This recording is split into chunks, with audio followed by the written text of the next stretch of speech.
Hot topic కార్యక్రమానికి స్వాగతం. రాష్ట్ర రాజధానిపై శివరామకృష్ణన్ కమిటీ ఇచ్చే నివేదిక ఇంకా పూర్తిగా సమర్పించలేదు. ఆగస్టు 30లోగా ఈ నివేదిక సమర్పించనున్న నేపథ్యంలో రాష్ట్ర రాజధాని ఎక్కడా అనే అంశానికి సంబంధించి గందరగోళం ఇంకా కొనసాగుతూనే ఉంది. ఒక పక్క రాష్ట్ర అధినేత ముఖ్యమంత్రి చంద్రబాబు నాయుడు రాజధాని విషయంలో ఒక్కొక్కసారి ఒక్కో విధంగా చేస్తున్న ప్రకటనలు అనేక ఈ గందరగోళాలను మరింత ప్రోత్సహిస్తున్నాయి. ఈ నేపథ్యంలో రాజధాని ఎక్కడైతే బాగుంటుందనే అంశంతో పాటు రాజమండ్రికి మనకి ప్రాధాన్యత ఏ విధంగా లభించాల్సిన అవసరం ఉంది, ఈ ప్రాంతానికి అన్యాయం జరుగుతుందన్న అనేక మంది విమర్శలు కానీ ఆరోపణలు కానీ ఏ విధంగా మోడీ సర్కార్ కానీ అదేవిధంగా తెలుగుదేశం పార్టీ న్యాయం చేస్తుందనే అంశానికి సంబంధించి చర్చ నిర్వహిస్తున్నాం. ఈ చర్చా కార్యక్రమానికి ఛానల్ ఆహ్వానం మీద టీడీపీ రాష్ట్ర అధికార ప్రతినిధి గన్నికృష్ణ గారు, అదేవిధంగా ప్రముఖ న్యాయవాది మద్దూరి శివసుబ్బారావు గారు, కాంగ్రెస్ పార్టీ రాష్ట్ర నాయకులు ప్రసాదుల హరినాథ్ గారు, సీనియర్ జర్నలిస్ట్ నవీన్ పెద్దడ గారు, మన రాజమండ్రి సిటీ ఎమ్మెల్యే డాక్టర్ ఆకుల సత్యనారాయణ గారు ఈ కార్యక్రమానికి ఇచ్చేశారు. వీరందరికీ కూడా సాదరంగా స్వాగతం పలుకుతూ ఈ చర్చను కృష్ణ గారి నుంచి ప్రారంభిద్దాం. కృష్ణ గారు, రాజధాని మీద రోజుకో రకంగా అధికార పార్టీలోనే ప్రకటనలు వెలువడుతున్నాయి. ఇంకా శివరామకృష్ణన్ కమిటీ అనేక ప్రాంతాల్లో పర్యటనలు ప్రారంభిస్తుంది. మరోవైపు రాయలసీమలో పెద్ద ఎత్తున ఉద్యమాలకి అక్కడ ప్రాంత ప్రజలంతా కూడా సిద్ధమవుతున్నారు. శ్రీబాగ్ ఒప్పందంలో భాగంగా మాకు రాజధాని కావాలన్న అంశం మీద తెలంగాణలో ఏదైతే యాజిటేషన్ మొదలెట్టారో కవులు, కళాకారులు, నాయకులు వీళ్ళందరితో ఎలా అయితే చర్చా వేదికలు ఇవన్నీ కూడా నిర్వహించారు, అదేవిధంగా రాయలసీమలో రోజు కార్యక్రమాలు జరుగుతున్నాయి. మరోవైపు గోదావరి జిల్లాలు అన్నవి అభివృద్ధి చెందిపోయి ఉన్నాయి అని చెప్పి నిర్లక్ష్యం చేయబడే పరిస్థితి, ఉభయ గోదావరి జిల్లాల మీద కొంత కాన్సన్ట్రేషన్ లేని వాతావరణం ఇక్కడ మనకు ప్రకటిస్తున్న ప్రాజెక్టుల విషయంలో కావచ్చు, ఇతరత్ర అంతగా ప్రాధాన్యత లేని పరిస్థితి కనిపిస్తుంది. రాజమండ్రి కావచ్చు, ఈ రాజధాని విషయంలో ఎట్లాంటి క్లారిటీ ఉంది మీ పార్టీ దగ్గర? ఇప్పుడు ఫస్ట్ ఆఫ్ ఆల్ మీరు చెప్పిన విషయంలో ముందు మీరు అన్నది క్షణానికో ప్రకటన చేస్తున్నారు చంద్రబాబు నాయుడు గారు అని చెప్పారు. నాకు తెలిసి రాజధాని పలానా చోట ఉంటుంది, పలానా చోట ఉంటుందని చెప్పేసి ఆయన క్లారిటీగా ఎప్పుడు చెప్పలేదు. ఆయన దాని నుంచి మీ మీడియా దాని నుంచి ఏదో ఊహాగానాలు చేస్తున్నారు చెప్తే క్లారిటీగా ఇగో విజయవాడలో పెడుతున్నాం, గుంటూరులో పెడుతున్నాం, ఇక్కడే రాజధాని ఉంటుందని ఏం చెప్పలేదు. Number 1 point. ఇది బాగుంటుందని చెప్తూనే ఇంకో పక్క నిర్ణయించలేదనే ప్రకటనలు చంద్రబాబు. అవును, ఆయన చెప్పలేదు కదా. ఇప్పుడు నిమిషానికో ప్రకటన అంటే లేకపోతే ఒకసారి కర్నూలు పెడతానని లేకపోతే ఒకసారి వైజాగ్లో పెడతానని అనలేదు కదా, ఇంకా చెప్పలేదు. కాకపోతే మంత్రులు కొంతమంది అంటున్నారు. మొన్న మున్సిపల్ మినిస్టర్ కూడా మేము గుంటూరు విజయవాడ మధ్యలో పెడుతున్నాం అనేది ఆయన చెప్పడం జరిగింది. ఏదైనా కానీ వెంకయ్యనాయుడు గారు కూడా ఒక మాట అన్నారు. ఏంటంటే శివరామకృష్ణన్ కమిటీ కాదు నిర్ణయించవలసింది, ఈ రాష్ట్ర ప్రభుత్వం నిర్ణయించాలి, ఎక్కడ పెట్టుకునేది మీకు మీరే నిర్ణయించుకోండి కమిటీ అని చెప్పింది. హీ వాజ్ ఆన్ రికార్డ్, ఆ మాట ఆయన చెప్పాడు ఆయన. కాకపోతే దీని గురించి ప్రత్యేకించి ఈ ఊహాగానాల మూలంగా ఏమవుతుందంటే ఈ రియల్ ఎస్టేట్ ఈ డాన్స్ చాలా విజృంభించేస్తున్నారు ఎక్కడికక్కడ. ముఖ్యంగా విజయవాడ, గుంటూరు మధ్యలో మనం చూస్తున్న రోజు పేపర్లో దారుణంగా పెరిగిపోవడాలు నిజంగా అది అంటే Sivaramakrishna report I think July ఎండింగ్కో ఆగస్టులో రావాలో నాకు తెలియదు. అది ఆగస్ట్ అంటే ఆగస్ట్ 30 కల్లా ఆగస్ట్ ఎండింగ్లో రావాలి. అది వచ్చే వరకు ఇలా ఊహాగానం సాగుతూ ఉండొచ్చు. ఏదేమైనా కానీ నా ఉద్దేశం, నా పర్సనల్ ఒపీనియన్ ఏంటంటే, అంటే ఇంకా స్టేట్ గవర్నమెంట్ చంద్రబాబు నాయుడు గారు ఇంకా పూర్తిగా దాని మీద చెప్పలేదు కాబట్టి నా పర్సనల్ ఒపీనియన్ ఏంటంటే రాజధాని గురించి ఇంత ఇంపార్టెన్స్ ఇవ్వడం నాకు అనవసరం అనిపిస్తుంది నాకు. అంటే ఇప్పుడు దాని గురించి ఒక పెద్ద మహానగరం రావాలి, హైదరాబాద్తో పోల్చుకుని హైదరాబాద్ లాంటి మహానగరం మనకి రావాలి అని దాంతో పోల్చుకుని అలా చేయడం అనేది, అలా చేయాలని అనుకోవడం అనేది నా ఉద్దేశం అనవసరం. ఎందుకంటే రాజధాని అనేది ఒక అడ్మినిస్ట్రేటివ్గా ఒక చోట ఉండడం, డీసెంట్రలైజ్ చేయాలి. ఇప్పుడు హైకోర్టు అని కానీ లేకపోతే మిగతా ఉన్నాయి కదా అసెంబ్లీ, ఇవన్నీ డీసెంట్రలైజ్ చేస్తే ఇప్పుడు అసెంబ్లీని ఈ సెక్రటరీ అన్నీ ఒక చోట ఉండాలి, అది కంపల్సరీ. అది రాజ్భవన్ ఇలాంటివి ఒక చోట ఉండాలి. ఈ హైకోర్టు లాంటివి కానీ లేకపోతే మిగతావి కానీ డీసెంట్రలైజ్ చేసి వేరే వేరే ప్రాంతాల్లో పెడితే, రాయలసీమలో ఒకటి లేకపోతే వైజాగ్లో ఒకటి ఇలాగ వేరే చోట్ల పెడితే మీరన్న ఈ ప్రాబ్లమ్స్ రాకుండా ఉంటాయి. అలాగే అదేవిధంగా ఈ అసెంబ్లీ సెషన్స్ కూడా సెకండ్ క్యాపిటల్గా రాయలసీమను ప్రకటించి, రాయలసీమలో ఏదో కర్నూలులో ఏదో ఆల్రెడీ అక్కడి నుంచి కూడా పరిటాల సునీత్ గారు ఎవరో కూడా అన్నట్టు గుర్తు నాకు. అలా ప్రకటించి చేస్తే బాగుంటుంది. ముఖ్యంగా ఏంటంటే రాజధాని నగరం గురించి ఇంత సీరియస్ డిస్కషన్ అంత దాని గురించి పెద్ద మహానగరం నిర్మించాలని చెప్పడం అనేది నా ఉద్దేశంలో అనవసరం. ఎందుకంటే ఇప్పుడు యుఎస్లో తీసుకుంటే చాలా చోట్ల, ఇప్పుడు సపోజ్ యుఎస్ క్యాపిటల్ న్యూయార్కే ఉంది. న్యూయార్క్ చాలా మహానగరం, ప్రపంచంలోనే మహానగరం. కాకపోతే దాని క్యాపిటల్ వచ్చి వాషింగ్టన్లో ఉంటుంది. అదే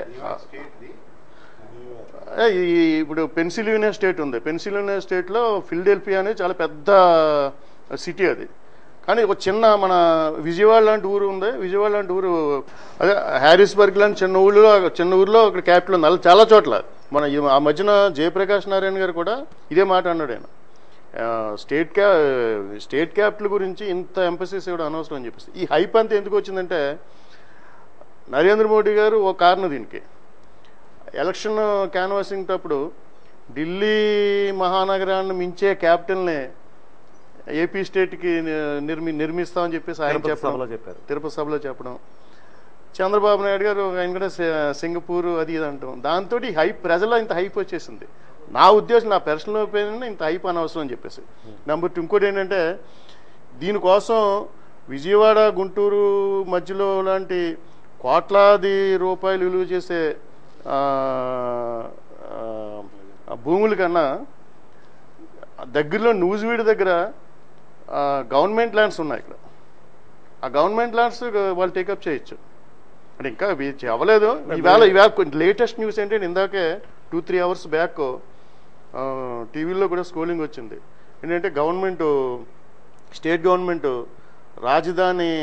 కొత్త రాజధాని నిర్మాణం కోసం సలహా సంఘాన్ని ఒకటి ఏర్పాటు చేశారు.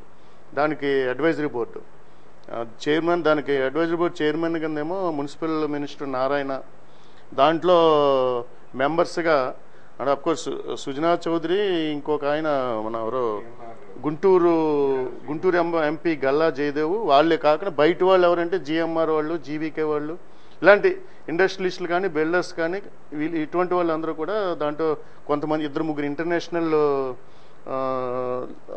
లెవెల్ నుంచి కూడా వాళ్ళు కూడా మెంబర్స్ కింద తీసుకునేలాగా ఒక సలహా సంఘం ఏర్పాటు చేశారు. They are serious about this. ఇది గందరగోళం అవసరం లేదని మీరు అంటున్నారు, మంచిగా చెప్తున్నారు. అయితే దీని గురించి రాజధాని మీద పెద్ద ఎక్సర్సైజ్ జరుగుతున్న వాతావరణం క్రియేట్ అవుతుంది బయట. అదేవిధంగా సచివాలయంలో కూడా నిన్న డిబ్బీలు ఏర్పాటు చేసి మళ్ళీ తీసేయడం, అది ఒకటి చాలా తప్పండి. అది అంటే నేను అధికార పార్టీ ప్రతినిధిని అయినా కానీ నేను ఖండిస్తున్నాను అది ఆ విషయం. అంటే అది నేను చదివింది ఏంటంటే, ఏదో పేపర్లో చదివింది ఏంటంటే, పేపర్లోనో లేకపోతే సోషల్ మీడియాలోనూ చదివింది ఏంటంటే డిబ్బీ పెట్టిన విషయం చీఫ్ సెక్రటరీ గారు తెలిసిన వెంటనే దాన్ని తీయించేశారని చెప్పేసి. సో ఎవరో ఉత్సాహపరులు ఎవరో పెట్టుంటారో అని అనుకుంటున్నాను నేను. అది అంటే తప్పు. ఏదేమైనా కానీ ఇంకొక యాంగిల్లో చూసుకుంటే కొంతమంది సోషల్ మీడియాలో మిత్రులు, మన రాజమండ్రి నుంచి కూడా మిత్రులు మీరు ఉన్నారు, మా దాంట్లో నాకు గుర్తులేదు కానీ దీనికి స్టేట్ క్యాపిటల్ గురించి చందాలు అడగడం ఏంటి, లేకపోతే చందాలు ఇవ్వడం ఏంటి అన్నారు. ఇప్పుడు ఏంటంటే విషయం అక్కడ మన అందరికీ తెలుసు, చాలా దారుణంగా మనం మోసపోయాం అక్కడ ఈ రాష్ట్ర విభజన సందర్భంగా. మనల్ని అర్ధాంతరంగా బయటకు గెంటేశారు. ఈవేళ కేసీఆర్ మాట్లాడే మాటలు కానీ, వారితో చేస్తున్న చార్జ్లు కానీ, అప్పుడేమో మేము గుండెల్లో పెట్టి చూసుకుంటా ఉన్నవాడు, ఈవేళ ఏమో మీరు జస్ట్ దారిని పోయే బాటసార్లు మీరు ఈవేళ ఉంటారు పోతారు అన్నట్టుగానే కనీసం అక్కడ ఎమ్మెల్యే గారు చెప్పాలి అక్కడ వాళ్ళకి ఎవరికి విప్పుకి చీఫ్ విప్పులకి ఇటువంటి వాళ్ళకి కూడా రూముల్లో మీరు బయటకు పోండి అంటాం.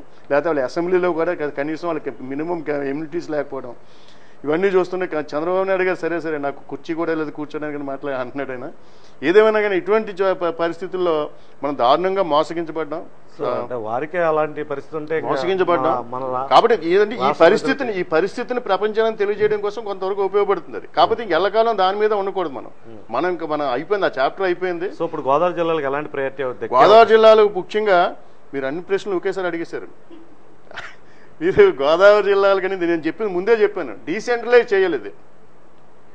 హైదరాబాద్ విషయంలో జరిగే చంద్రబాబు నాయుడు గారు చేసిందా, చంద్రబాబు నాయుడు గారు చేసినంటే డెవలప్మెంట్ చేయడం తప్పు అనొచ్చు. డెవలప్మెంట్ చేయడం తప్పని కాకూడదు. మొత్తం సెంట్రలైజ్ అయిపోయింది అక్కడ హైదరాబాద్. సెంట్రలైజ్ అయిపోవడం వల్ల ఇప్పుడు హైదరాబాద్ నుంచి కొట్టు చేస్తున్నారు. ఇప్పుడు కృష్ణ గారు మళ్ళీ మీ దగ్గర అన్ని క్వశ్చన్లు వస్తారంటున్నారు కాబట్టి మళ్ళీ వద్దాం మీ దగ్గరికి. హరి గారు చెప్పండి, ఇప్పుడు ఎలాంటి పరిస్థితి ఉంది రాష్ట్రంలో? ముఖ్యంగా ఈ రాజధాని విషయంలో తీవ్రమైన గందరగోళం. ఇలాంటి వాతావరణంలో మాకే సరైన అక్కడ ప్రాధాన్యత లేదు హైదరాబాద్లో అనే పరిస్థితుల్లో రాష్ట్ర ప్రజలకు ఈ కొత్త ప్రభుత్వాలు ఏమైనా న్యాయం చేసే అవకాశం ఉంది? మోడీ సర్కార్ మీద ఎన్నో ఆశలు ఇటు రాష్ట్ర ప్రభుత్వం పెట్టుకుంది, ప్రజలు పెట్టుకున్నారు. అంటే పూర్తిగా మన కేంద్రం మీద డిపెండ్ అయ్యే ప్రభుత్వం నడుపుకోవాల్సిన వాతావరణం. ఈ పరిస్థితులు ఎలా నడిపితే కనుక ప్రభుత్వం ప్రజలకు న్యాయం చేసే అవకాశం? యాక్చువల్లీ ఈ రాజధాని గందరగోళం సృష్టించింది ముఖ్యంగా రాష్ట్ర ప్రభుత్వ అధినేత ఎవరున్నారో ఆయనే. ఎందుకంటే 1,50,000 కోట్లతో కొత్త రాజధాని నిర్మాణం చేస్తాను, సింగపూర్లో చేస్తాను, హైదరాబాద్లో చేస్తాను అని హైదరాబాద్ కింద కోట్లు అయినాయి అని చెప్పింది ఆయన. దానివల్ల ఏమైందంటే ఆయన సిగ్నల్ ఇచ్చారు, కృష్ణ గారు చెప్పారు కానీ ఆయన ఎక్కడ మాట్లాడలేదని. ఆయన ప్రమాణ స్వీకారం చేసి విజయవాడలో ప్రమాణ స్వీకారం చేసి ఒక మెసేజ్ ఇచ్చాడు, ఈ విజయవాడ క్యాపిటల్గా నేను చేస్తాను అని. అన్ని పేపర్లోనూ ఆల్మోస్ట్ గవర్నమెంట్ కూడా అఫీషియల్గా అనౌన్స్ చేయలేదు, శివరామకృష్ణ కమిటీ కోసం ఏదో అలా గోప్యంగా ఉంచారు తప్ప వాళ్ళు ఏదో రిపోర్ట్ చేసి ఆ రిపోర్ట్ పెట్టి చేద్దామని. యాక్చువల్గా ఆల్మోస్ట్ డిసైడ్ గుంటూరు కృష్ణా లేకపోతే నూజివీడ అనేది ఆ లొకేటెడ్ అయిపోయింది. అది ఆ లొకేట్ అయిపోవడం వల్ల ప్రభుత్వంలో ఉన్న వాళ్ళు ఇచ్చిన మెసేజ్ వల్ల రియల్ ఎస్టేట్ మాఫియా బయలుదేరింది. వాళ్ళు ఆడుకుంటున్నారు ఎక్కడన్నా అంతే, పలానా చోట పెరుగుతుందంటే అందరూ వెళ్తారు, ఎవరన్నా వెళ్తారు, డబ్బులున్న ప్రతి ఓడి వెళ్ళి అడేదో చేసుకున్నట్టు అది బాగా పెరిగిపోయింది. అది ఇప్పుడు క్యాపిటల్కి డీసెంట్రలైజేషన్ చేస్తాం అనేది ఫస్ట్ నుంచి చెప్తున్నారు, రాష్ట్రం విడిపోయినప్పటి నుంచి చెప్తున్నారు. ఏ రాష్ట్రం అయితే హైదరాబాద్లో అన్ని లొకేట్ చేయడం వల్ల హైదరాబాద్ ఇంత డిమాండ్ క్రియేట్ అయిందో అది కాకుండా అన్ని జిల్లాలని సమాన ప్రాతినిధ్యం వహిస్తే అన్ని డీసెంట్రలైజ్ చేస్తామని. అది చేయడంలో వచ్చిన ఇబ్బంది ఏంటంటే ఇక్కడ అది కూడా చెప్పట్లేదు. ఇప్పుడున్న పరిస్థితుల్లోనూ కృష్ణా జిల్లా మినిస్టర్ గారు ఉన్నారు కామినేని శ్రీనివాస్ గారు, ఆయన కృష్ణా గుంటూరుకి మొత్తం అన్ని ఎయిమ్స్ ఆయనకి ఇచ్చేస్తాడో ఇంకా 4-5 యూనివర్సిటీలు చెప్పారు. తిరుపతి కొంతమంది చెప్తున్నారు, గంటా శ్రీనివాస్ గారు వైజాగ్ చెప్తున్నారు. పెద్ద అన్యాయం జరిగిందంటే ఈస్ట్ వెస్ట్ జిల్లాలు, తూర్పు పశ్చిమ గోదావరి జిల్లాల్లో అడిగేవారు లేరా, అడగలేకపోతున్నాం మనం, మన ప్రయత్నం లోపమా లేకపోతే పైనుంచి వాళ్ళు మన చిన్నచూపు చూస్తున్నారు అనేది ఫస్ట్ సమస్య. వాదన చాలా వర్గాల్లో వస్తుంది. ఎందుకంటే ఇప్పుడు వచ్చి ఎవరు కూడా ఇది కావాలి మా జిల్లా కానీ ఈస్ట్లో వెస్ట్లో కూడా ఎవరు అడిగినట్టు నేను అయితే ఏ పేపర్లోనూ చూడలేదు. మరి మిగతా నాకు తెలిసినంత మటుకు అది అడగాలి, ఏం అడగాలి, మనకి ఏం కావాలి అనేది ఒక ఎవరిలోనూ క్లారిటీ లేదు. ఏదో పెట్రోలియం యూనివర్సిటీ ఇచ్చేస్తామంటున్నారు, పెట్రోలియం యూనివర్సిటీ ఇస్తే మనకి ఈస్ట్ గోదావరికి ఏమైనా ఉపయోగం ఉందా? పెట్రో క్యారిడర్ ఉంది వైజాగ్ టు కాకినాడ, అది ఈరోజు చెన్నై, అదే ఈరోజు విభజనలో వచ్చిన ఇది కాదు, అది ఆల్రెడీ ఎప్పుడో మళ్ళీ స్టార్ట్. యూనివర్సిటీ డెహ్రాడూన్ వెళ్ళింది, పీసీపీఆర్ ప్రాజెక్ట్ అండి, చెన్నై టు వైజాగ్ ప్రాజెక్ట్ ఉంది కదా. అందువల్ల అంటే రాజమండ్రికి పురాతన నగరం ఇది. ఇప్పుడు ఈ ఊళ్ళు ఇప్పుడు చెప్తున్న ఊళ్ళన్నీ కూడా మొన్న పుట్టుకొచ్చి డెవలప్ అయింది తప్ప ఇది అత్యంత పురాతన నగరం, సాంస్కృతిక రాజధాని, అన్ని విధాలుగా నాగరికత ఇక్కడ ప్రారంభమైన నగరం ఇది.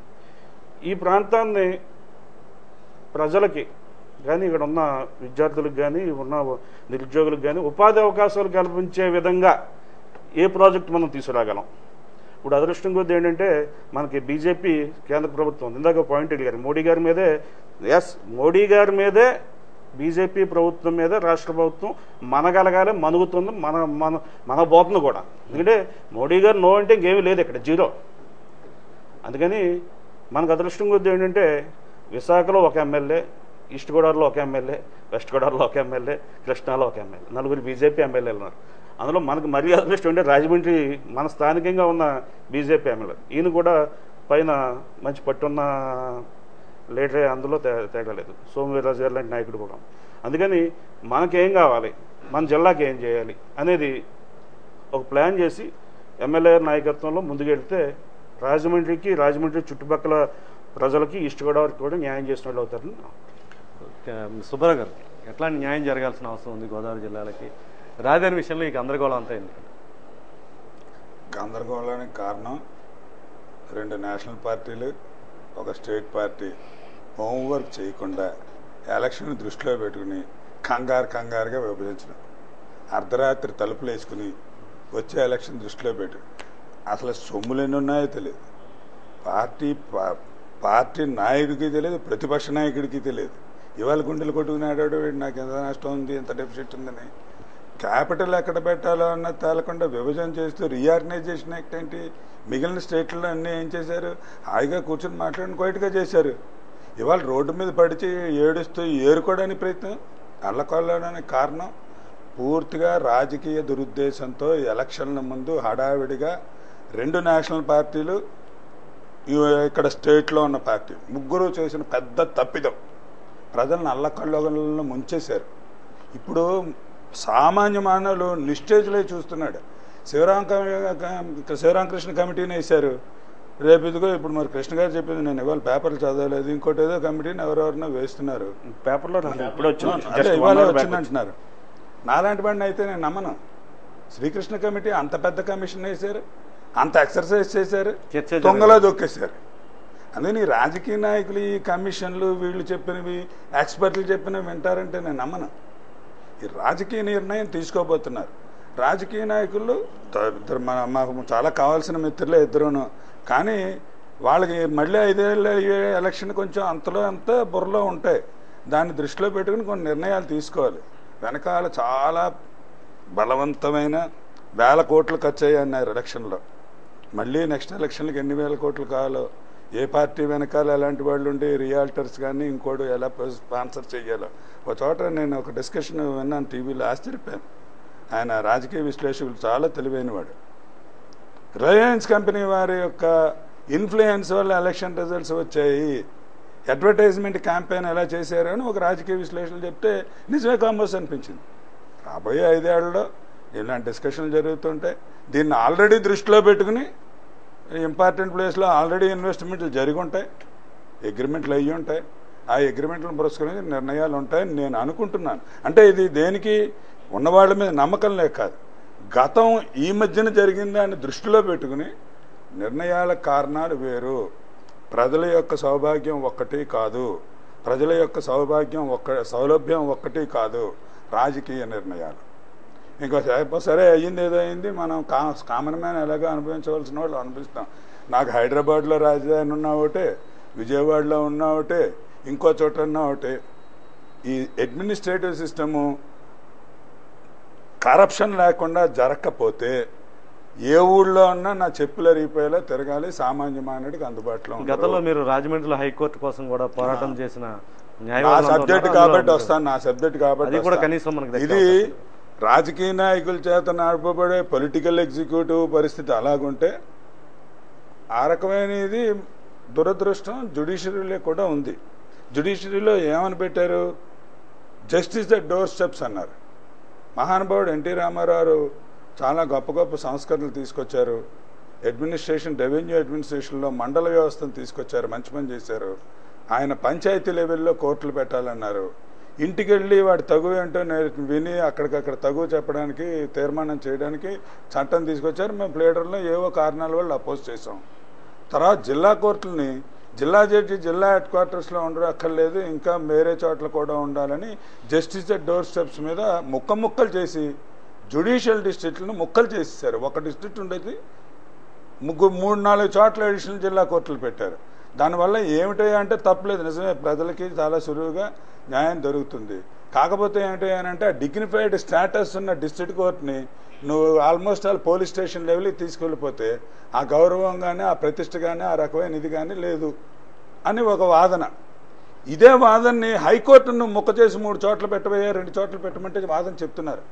హైకోర్టు అన్నది అది ఎక్కడో దైవాంశ సంభూతులు ఒక చోటే కూర్చోవాలి, ప్రజలందరూ అక్కడ ఉన్న చోట ఒకే హైకోర్టు దగ్గరికి వెళ్ళాలని హైకోర్టు జడ్జిలు, గవర్నమెంట్ పొలిటికల్ ఎగ్జిక్యూటివ్ ఒప్పుకున్నా సరే దురదృష్టం చెప్తాను, జ్యుడిషియల్ అడ్మినిస్ట్రేటివ్ వాళ్ళు హైకోర్టు బెంచ్లు వేరే చోట పెట్టడానికి ఒప్పుకోకపోవడంలో ఆగిపోయింది. కానీ ఇప్పుడు పరిస్థితి ఏంటి అంటే టైం వచ్చింది. ఇప్పుడు నీళ్లు నవలకుండా 3 ప్రాంతాలు అని అంటే ఒకటి తెలంగాణ విడిపోయిన తర్వాత ఇంకా ఆంధ్రాలో దురదృష్టకరమైనది అంటే పూర్తిగా ఆర్థిక వ్యవస్థని వాళ్ళ యొక్క అభివృద్ధిని దృష్టిలో పెట్టుకుని రాయలసీమ బ్యాక్వర్డ్ అన్నారు. కోస్టల్ ఆంధ్రాలో శ్రీకాకుళం, విజయనగరం, విశాఖపట్నం జిల్లాలను బ్యాక్వర్డ్ అన్నారు. దాని అర్థం ఏంటంటే మధ్యలో ఉన్న 3 జిల్లాలు 4 జిల్లాలు అభివృద్ధి చెందిన జిల్లాలు అన్నారు. ఏ రకమైన బెనిఫిట్లు అంటే బెనిఫిట్ అని సపోర్ట్ ఇవ్వాలి అని అంటే ఒక టైప్ ఆఫ్ ఇన్సెంటివ్స్ ఇవ్వాలంటే బ్యాక్వర్డ్ ఏరియాలకు ఇస్తా ఉన్నారు. అంటే రాయలసీమకి ఇస్తా అంటున్నారు, ఆ 3 జిల్లాలకు ఇస్తా అంటున్నారు. అంటే ఇక్కడ క్యాపిటల్ తీసుకుని వచ్చి ఇన్వెస్ట్ చేసేవాడికి ఏ రకమైన ఇన్సెంటివ్స్ బెనిఫిట్స్ ప్రభుత్వం వారు ప్రస్తుత ఆలోచనలో లేవు. ఎలా ఉన్నవాళ్ళం ఎక్కడేసిన గొంగలి అక్కడే ఉంటుంది. ఇక్కడ ఆ క్యాపిటలిస్ట్ అన్నవాడు ఇక్కడ పెట్టుకుంటే అభివృద్ధి చెందుతాను అని నమ్మకం ఉన్నవాడు కొన్ని న్యాచురల్ రిసోర్సెస్ మీద అతను నిర్ణయం తీసుకోవాలి, కానీ ప్రభుత్వం నుంచి ఏ రకమైన సహాయం రాదు. మా జ్యుడిషియరీ దగ్గరికి వచ్చేటప్పుడు కూడా సేమ్ 3 రకాల క్లెయిములు ఉన్నాయి. అటు రాయలసీమ డిమాండ్ ఉంది, ఇటు విశాఖపట్నం, విజయనగరం, శ్రీకాకుళం జిల్లాల వాళ్ళది ఉంది, మధ్య ప్రాంతంలో ఉన్న మా వాళ్ళ డిమాండ్లు ఉన్నాయి.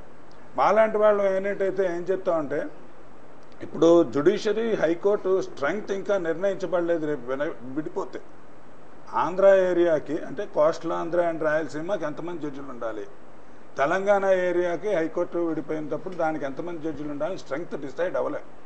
స్ట్రెంగ్త్ డిసైడ్ చేస్తున్నప్పుడే 3 చోట్ల కూడా ఒక హెడ్ క్వార్టర్స్ ఒక చోట, చీఫ్ జస్టిస్ ఒక చోట కూర్చుని ఆ ప్రాంతానికి ఒక బెంచ్ 2-3 జడ్జిలతోనూ, ఇటువైపు అంటే సీడెడ్ డిస్ట్రిక్ట్స్లో నార్త్ కోస్టల్ రీజియన్ కవర్ చేస్తూ ఒకటి ఇప్పుడే నిర్ణయం తీసుకుని పెట్టుకోవడం చాలా మంచిది.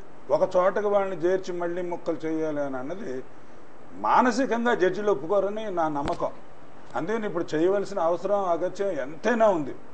పూర్వంలో మేము వైజాగ్లో పెట్టాలని, రాజమండ్రిలో పెట్టాలి, విజయవాడలో పెట్టాలని 100 రోజులు అడ్వకేట్స్ లిటిగెంట్స్ తరఫున యుద్ధం చేశారు. అప్పుడు హైకోర్టు జడ్జిలు ఏమిటన్నారంటే, ప్లేడర్లు మీరు అందరూ స్వార్థపరులు, మీ వర్క్ గురించి మీ ఇంటి దగ్గర ఉంటుంది, మీకు వర్క్ ఉంటుంది అనుకుని మీరు పబ్లిక్ కాజ్ని కాదు, ఇది మీకు సొంత కాజ్ని ఛాంపియన్ చేస్తున్నారనే రకంగా మాట్లాడారు. దురదృష్టం అలాంటి ఆలోచన మాకు అటువంటి నేరో మైండెడ్ ఇది లేదు. మేము కూడా లిటిగెంట్ పబ్లిక్ కన్వీనియన్సే చూస్తాం. దూరభారం అయినట్టయితే వాడి దారి ఖర్చులు కలిసి వస్తాయి. దగ్గరలో ఉండేటట్టయితే 1-4 సార్లు క్లయింట్ వెళ్ళి అడ్వకేట్ని కలుసుకుని కేసు మాట్లాడుకోగలుస్తాడు. దూరంగా ఉంటే చేసుకోలేడు. దాని గురించి దగ్గర ఏమన్నాం. సుబ్బారావు గారు, ఇప్పుడు గోదావరి జిల్లాల నేతలకి రేపొద్దున్న అసెంబ్లీలో కావచ్చు, వాళ్ళ ఇక్కడ ఈ ప్రాంత ప్రజలకి కావాల్సిన మెయిన్ ప్రాజెక్టులు ఏం తీసుకురావాలని ఏ విధమైన సూచనలు చేసే అవకాశం? 2 ఉన్నాయి సార్. కెన్ ది రిప్రజెంటేటివ్స్ ఈ కోస్టల్ ఆంధ్రాలో తూర్పుగోదావరి జిల్లా, పశ్చిమ గోదావరి జిల్లా, Krishna, Guntur, Nellore, so called Ongole developed states or rather not backward districts representatives అందరూ ఏమిటి చేయాలని ఆలోచించాలి. బ్యాక్వర్డ్ స్టేట్ ఏరియాల్లో పెట్టబోయే ఇండస్ట్రీస్కి ఇన్సెంటివ్స్ ఇస్తారని నేను పేపర్ ద్వారా తెలుసుకున్నది. ట్యాక్స్ బెనిఫిట్ ఇవ్వచ్చు, ట్యాక్స్ హాలిడే ఇవ్వచ్చు, లేకపోతే ఎక్కడో కొన్ని సబ్సిడీస్ ఇవ్వచ్చు, ఇంకోటి ఇవ్వచ్చు. క్యాపిటలిస్ట్ ఏం చేస్తాడు, ఆ 10 రూపాయలు అక్కడికి వెళ్తే మిగులుతుందో అక్కడ ఇండస్ట్రీలకి అక్కడ వెళ్తాడు. వాళ్ళని తప్పు పట్టలేం. ఇక్కడ క్యాపిటలిస్ట్ ఇక్కడికి రావడానికి ఏమిటి చేయాలి, వాళ్ళు అలాగే వాళ్ళ మనసు మార్చిన ఇక్కడికి రావడానికి ఏం చేయాలి అన్నది మన ప్రతినిధులు వీళ్ళు ఆలోచించాలి. ఏ రకమైనది ఇది? ఒక యూనివర్సిటీ ఇస్తే సరే, 100 మంది ప్రొఫెసర్లు, 500 మంది ఇది, తర్వాత ఇండైరెక్ట్ ఎంప్లాయ్మెంట్ ఏదో దొరుకుతుందేమో. ఇది ఒక క్లస్టర్గా ఒక చోటే పెట్టాలా, స్ప్రెడ్ చేయాలా? ఈ ముఖ్యంగా education field is one area. దానికి బ్యాక్వర్డ్ ఇంకోటి మళ్ళీ అది కూడా బ్యాక్వర్డ్ ఏరియాకి ఇచ్చేస్తాం. ఆ ఏరియాలో చదువు సంస్కృతి పెంచడానికి ఆ ఏరియాకి ఇచ్చేస్తాం. ఇండస్ట్రియలిస్ట్కి మేమేమో ఇన్సెంటివ్స్ ఇచ్చి, సబ్సిడీస్ ఇచ్చి, ఇంకో రకమైన బెనిఫిట్ ఇచ్చి వాళ్ళు కూడా అక్కడికి వెళ్ళే చేస్తామంటే ఈ 5 జిల్లాలు మళ్ళీ తర్వాత కొంతకాలానికి ఇవి బ్యాక్వర్డ్ అయిపోతాయి. ఇప్పుడు తెలంగాణతో మనం కంపేర్ చేసుకుంటే, హైదరాబాద్తో ముఖ్యంగా మాట్లాడుకుంటే ఏమిటి బాధపడుతున్నాం? అందరూ పొలమని అక్కడ ఏదో బంగారం వద్దుందని వెళ్ళిపెట్టారు, అక్కడ చేరిపోయిందని వాళ్ళు గోలెడుతున్నాం మనకు లేదని. ఇప్పుడు అదే పని చేయగానే వస్తారా? లేదు. ఈ జిల్లాలకి వీరు ప్రత్యేకంగా క్యాపిటల్ ఇన్వెస్టర్ వచ్చేలాగా ఏమిటి చేస్తారు? ఎడ్యుకేషన్ వాళ్ళు వచ్చేలాగా ఎందుకో మినిస్టర్ గారు అన్నారు, నారాయణ గారు, చైతన్య నారాయణ ఇన్స్టిట్యూషన్స్ ఆయన తెలంగాణలో పెట్టి ఇక్కడ పెట్టాడు, ఢిల్లీలో పెట్టాడు, గుజరాత్లో పెట్టాడు. ఇక్కడ పెట్టుకోవడానికి వాళ్ళకి ఏ రకమైన సౌకర్యాలు కల్పించి ఇక్కడ స్టూడెంట్స్ ఎక్కడ వాళ్ళు చాలా బాధపడుతున్న 1957 ఫిక్స్ చేసాడు. అక్కడ ఫీ రీంబర్స్మెంట్ ఉండదు తెలంగాణలో, గుండెలు బాధేసుకుంటున్నారు. కమాన్ మినిస్టర్ గారిని రమ్మనమనండి, అక్కడ ఇన్స్టిట్యూషన్స్ క్లోజ్ చేసి ఇక్కడ పెట్టమనండి, స్టూడెంట్స్ ఇక్కడికి వస్తారు, ఈ గవర్నమెంట్ భరించమనండి, ఇక్కడ 4 ఇన్స్టిట్యూషన్స్ ఈ 5 జిల్లాల్లో పెట్టమనండి. ఇంకో రెండోది చాలా ఇంపార్టెంట్, బీజేపీ చాలా అదృష్టం, వెంకయ్యనాయుడు గారు అర్బన్ డెవలప్మెంట్ మినిస్టర్గా ఉన్నారు. ఏమిటి అర్బన్ డెవలప్మెంట్? ఏమిటి చేస్తావు నువ్వు? ఒకే చోట ముద్దలో తీసుకొచ్చి అన్ని పడేస్తావా? రూరల్ ఏరియాల్లో అగ్రికల్చర్ ల్యాండ్ని కన్వర్ట్ చేసేస్తున్నారు. ప్రతి ఊరు పాకిపోయింది. ఊరికి సబర్బ్స్లో ఎక్కడా కూడా మీకు అగ్రికల్చర్ ల్యాండ్ లేదు, రియల్ ఎస్టేట్. ఏమిటయ్యా రియల్ ఎస్టేటు, అది చూస్తే తెల్లటి దెమ్మలు కనబడతాయి మనకి రాళ్ళు వేసి. అక్కడ కన్స్ట్రక్షన్ లేదు. కన్స్ట్రక్షన్ ఎందుకు లేదు? నువ్వు అక్కడ ఏ రకమైన సదుపాయం రియల్ ఎస్టేట్ వాళ్ళు పెట్టట్లేదు. ఓ కిరాణా కొట్టు ఉండదు, ఓ హాస్పిటల్ ఉండదు, ఓ స్కూల్ ఉండదు, ఇంకోటి ఉండదు. లేఅవుట్ చేసాడు అమ్మడం, లేఅవుట్ చేసాడు అమ్మడం, క్యాష్ జేబులు పెట్టేసుకోవడం. నష్టం వస్తే నష్టం, అది వేరే విషయం. అర్బన్ డెవలప్మెంట్ది సబర్బన్ ఏరియాస్లో బాగా చేసి డౌన్ టౌన్ అని బాగా తెలుసు.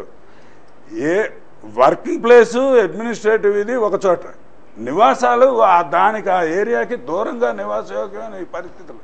అది అలా చేస్తే డెవలప్ అవుతాయి, మంచి సౌకర్యాలతో ప్రజలు ఉంటారు. ఏదో ఒకటి ఒక ఇండస్ట్రీ అనేనే కాదు, 4-5 ఎడ్యుకేషన్ ఇన్స్టిట్యూషన్స్ మన ఏరియాల్లో వచ్చేలాగా చేయొచ్చు. వారి చేతనైనది అది చేయగలుగుతారు కూడా. ఖచ్చితంగా వాళ్ళు బల్లగుద్ది. మళ్ళీ మీ దగ్గరికి వద్దామండి సుబ్బారావు గారు. నవీన్ గారు మీరేమంటారు? ముఖ్యంగా 60-70% గోదావరి జిల్లాల ప్రజలు సాఫ్ట్వేర్ ఫీల్డ్ కావచ్చు, హైదరాబాద్కి ఉపాధికి తరలి వెళ్ళిన పరిస్థితి ఉంది. ఇప్పుడు అక్కడ సాక్షాత్తు మన చట్టసభ సభ్యులను కూడా ఉండలేని వాతావరణం క్రియేట్ అవుతుంది. రాను రాను మన వాళ్ళు వెళ్ళి ఉద్యోగాలు చేసుకోలేని వాతావరణం క్రమేణా పెరిగిపోతుంది. విద్వేషాలు పెచ్చరిల్లే అవకాశంలో ఇక్కడ తల్లిదండ్రులు కూడా ఆందోళన చెంది మన ప్రాంతంలో ఉపాధి అవకాశాలు కోరుకుంటున్నారు. ఎలాంటి అవకాశాలు సృష్టించాల్సిన అవసరం బాధ్యత గల ప్రజాప్రతినిధుల మీద ఎక్కడ ఉందంటారు? ఇక్కడండి అంటే ఈ సమస్య ఒక్క గోదావరి జిల్లాలకే కాదండి, మొత్తం అన్ని చోట్లకే ఉన్నది. ఎందుకంటే ఎక్కువ పర్సెంటేజ్ ఎక్కడి నుంచి? ఎక్కువ పర్సెంట్ అవుతే ఏంటంటేనండి, మనం కొత్తగా పునర్నిర్మాణం చేసుకునేటప్పుడు ప్రతి ప్రాంతానికి ప్రతి ఊరికి ఒక సోల్ ఉంటుందండి, ఒక ఆత్మ. అదేదో ఇప్పుడైనా తీసుకొచ్చి పెట్టుకుంటే దానికి సూటబుల్. ఇప్పుడు ఇక్కడ సహజ వనరులు ఏమున్నాయి, ఇక్కడ రిసోర్సెస్ ఏమేమి ఉన్నాయి, ఇక్కడ ప్రజల ప్రధాన వృత్తి ఏంటి, వ్యాపకం ఏంటి అంటే హైదరాబాదు వెళ్ళడం అన్నది ఒక ఫెనామినా అయితే, కుటుంబంలో నలుగురుంటే నలుగురు హైదరాబాద్ వెళ్ళట్లా. అంచేత ఏంటంటే దీని నేటివిటీ, దీని ఆత్మను ముందు పట్టుకోవాలండి. ఇంకా ఈ సాఫ్ట్వేర్ పార్కు అన్న మాట, ఇది ప్రతి జిల్లాలోనూ ఇంజనీరింగ్ కాలేజీలు 20-25 ఉన్నాయి కాబట్టి ఏ జిల్లాకు ఆ జిల్లా మాకే ఇది కావాలి అన్న డిమాండ్ ప్రధానంగా వినబడుతుందండి. అయితే ఇక్కడ కూడా నేను ఉదాహరణ కోసం చెప్తున్నాను, ఉదాహరణ కోసం మాత్రమేనండి. ఇది దేనికైనా అప్లై అవుతుంది. సాఫ్ట్వేర్లో పనిచేయడం ఒక ప్రత్యేకమైన ఎన్విరాన్మెంట్, వాళ్ళ సోఫిస్టికేషను, వాళ్ళ లైఫ్ స్టైలు, దీని అంతటికీ చుట్టూరు ఒక తరహా ఇన్ఫ్రాస్ట్రక్చర్ అవసరం అవుతుంది. ఏదైనా స్టార్ట్ చేసుకోవాలి, మనకి ఏది రెడీగా లేదు ఏ ఊరిలో పెట్టుకున్నా. అయితే ఏంటంటే రాయలసీమ ప్రాంతానికి మనకున్న వనరులు కంటే తక్కువ ఆదాయ వనరులు ఉన్నాయి కాబట్టి ఆ రాయలసీమలో ఏ హిందూపురం, అనంతపురం ఆ ప్రాంతంలో ఈ సాఫ్ట్వేర్ ఇది పెట్టుకుంటే సమీపంలో ఉన్న బెంగళూరు నుంచి మనం కొన్ని యూనిట్లను అట్రాక్ట్ చేసుకోవచ్చు. దీనివల్ల సెకండరీగా పంప్ అయ్యే మనీ అంతా అక్కడ ఎకానమీకి దోహదపడుతుంది. అట్లాగే ఇప్పుడు ఈస్ట్ గోదావరి, వెస్ట్ గోదావరి తీసుకుంటే ఇక్కడ టూరిజం, దీనికి సంబంధించి మన కోనసీమ బ్యూటీస్, మన కేరళ కంటే బాగున్న పరిస్థితి, కేరళ లాగా ఇటు రంపచోడవరం ఈ చుట్టుపక్కల, ఇది ఆంధ్రప్రదేశ్లో పెద్ద పర్యాటకమైన కేంద్రంగా, దానికి రాజమండ్రిని ఒక హబ్గా తీసుకొని వీళ్ళకి మంచి అకామిడేషను, ఇదంతా గవర్నమెంట్ చేసేది కాదు. వారు అన్నట్టు ఆ వాతావరణాన్ని ఇక్కడ ప్రోత్సహిస్తే ఇక్కడ డబ్బులు పెట్టుబడి పెట్టేవాళ్ళు దాన్ని అవకాశంగా తీసుకుని వస్తారు. అంటే ఫస్ట్ ఆఫ్ ఆల్ ఏంటంటే ఏ ప్రాంతానికి ఏ సహజ వనరులు ఉన్నాయి అన్నది, ఏ అవకాశాలు ఉన్నాయి, ఏ అవసరాలు ఉన్నాయి. ఇక్కడ రాజమండ్రికి రాజమండ్రి అంటే ఈస్ట్ గోదావరి, వెస్ట్ గోదావరి, దానికి ఒక మనం కేంద్రం అనుకుంటాం. ఇది దేశం మొత్తం మీద 1000 ఏళ్ళు నిర్విరామమైన చరిత్ర, ఎక్కడ ఇంటరప్షన్ లేని ఆ హిస్టరీ కల్చర్ ఉన్న 3 నగరాల్లో రాజమండ్రి ఒకటండి. కాశీ, పాట్నా, ఇది. అంచేత ఇక్కడ కల్చరు, సంప్రదాయము, అభ్యుదయము, విప్లవం అన్నీ ఉంటాయి. మన సాహిత్య ప్రక్రియల్లో అన్నీ ఇది ఉన్నాయి. దీన్ని దృష్టిలో పెట్టుకొని ఇప్పుడు అప్లికేషనల్ సైన్సెస్ విద్యా సంస్థలు మనకి ఆల్రెడీ ఇక్కడ ఉన్నాయి 7-8 చుట్టూరు రాజమండ్రి చుట్టూరునే ఒక 7-8 ఇంజనీరింగ్ కాలేజీలు ఉన్నాయి, అనేకమైన డిగ్రీ కాలేజీలు ఉన్నాయి, 150 ఏళ్ళ ఇది ఉన్నది మెడికల్ కాలేజీ. ఇవన్నీ ప్యూర్ సైన్సెస్ అన్నది, ఎందుకంటే ఇక్కడ సుదీర్ఘమైన మనకి వేళ్ళు బాగా భూమి లోతుకి ఉన్నాయి. ఇక్కడ ప్యూర్ సైన్సెస్ అన్నది మొత్తం దేశవ్యాప్తంగా కూడా అంతరించిపోతున్నాయి. అప్లికేషనల్ సైన్సెస్ చదువుతున్నాం. దీంతో ఏంటంటే రీసెర్చ్ డెవలప్మెంట్, అసలు కొత్త విషయాలు కనుక్కోవడం ఉండదండి. మామూలుగా ఉన్నదాన్ని అప్లై చేయడంతో నడిచిపోతున్నది. దానికి ఈ రాజమండ్రిని ఒక కేంద్ర స్థానంగా తీసుకొని అన్ని రకాల ప్యూర్ సైన్సెస్కి సెంట్రల్ యూనివర్సిటీలు, స్టేట్ యూనివర్సిటీలు, మొత్తం యూనివర్సిటీలు అన్నీ రాజమండ్రి దగ్గరే కేంద్రీకృతం అయ్యేలా చేస్తే బాగుంటున్నారు. కనీసం అంటే అలాంటి ఒక్క ప్రతిపాదన కూడా ఇటీవల కాలంలో మనకి పెద్దగా వినపడిన సందర్భంగా అంటే అది దానికి సంబంధించి 2 రీజన్స్ అండి. ఒకటి ఒక పెద్ద బ్లాస్ట్ తర్వాత ఆ విభజన ఆ చికాకుల తర్వాత మనం ఆలోచన మొదలుపెట్టాము ఒకటి. 2 ఇప్పుడు అంత ఎందుకండి, ఇప్పుడు చంద్రబాబు నాయుడు గారు సుదీర్ఘమైన రాజకీయవేత్త, ఆయన నేను విమర్శించడానికి కాదు, విమర్శించవలసి వస్తే మొకమాటం కూడా లేదు.